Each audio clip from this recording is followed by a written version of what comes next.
Hi, my name is Kendrick, and today I'm going to give you an overview of 5 quick stops around the world before we move into a virtual Earth presentation and trip. In this trip around the world, we'll look at earthquakes and volcanoes to help you gain a better understanding of different types of earthquakes and volcanoes. While we're going on this trip, I please ask you to pause this video and grab a piece of paper and a writing utensil to take notes on the information given throughout the locations. And if possible, sketch areas that we'll be observing as well. Throughout the video and tour, I'll ask a question or two about a phenomenon that has occurred. I won't overflow you with information, but I will be detailed. That way you understand earthquakes and volcanoes and enjoy the trip as well. It is important that you take notes and keep close attention to the earthquakes and volcanoes. And along the way, if you have any questions, just please ask. So first off, we have San Andreas Fault. This fault runs through California, forming a tectonic boundary.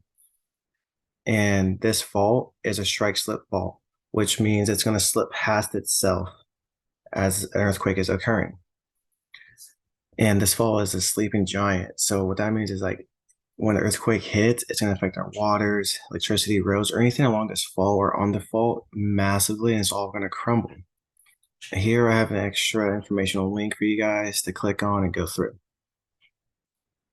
Next, we have St. Helens, and this is a volcano in Washington. This type of volcano is a stratovolcano with a Plinian eruption. This volcano has a new dome that has been formed from the lava that has hardened over it. And this volcano has high toxic gases derived from heated water. This is an extremely explosive eruption when the eruptions occur, and these eruptions can last from anywhere from hours to days. And this volcano is formed from converging plates that are smashing into each other.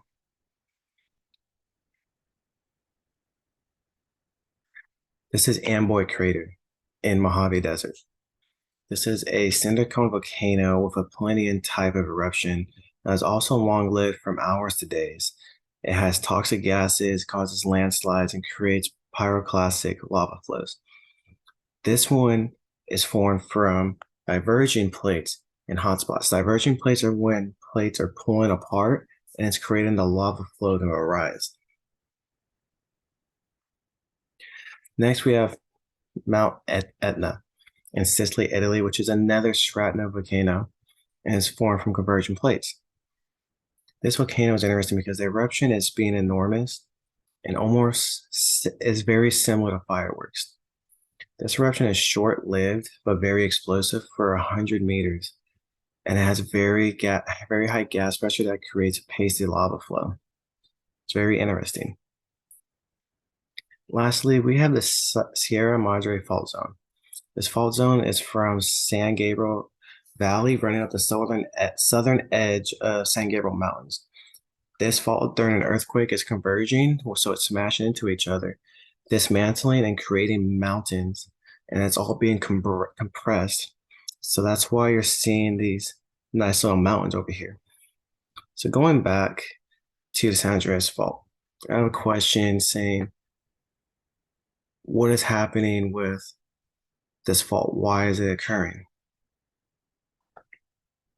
Yes, it is slipping past each other, creating the fault during an earthquake. Next, St. Helens. What is one thing that you'd notice from this volcano that it's releasing? Yes, it has high toxic gases that's being released. Next, we're going to Amboy Crater. From Amboy Crater, how is this volcano created? Yes, it's from diverging plates pulling apart and lava flow arising. Mount Etna.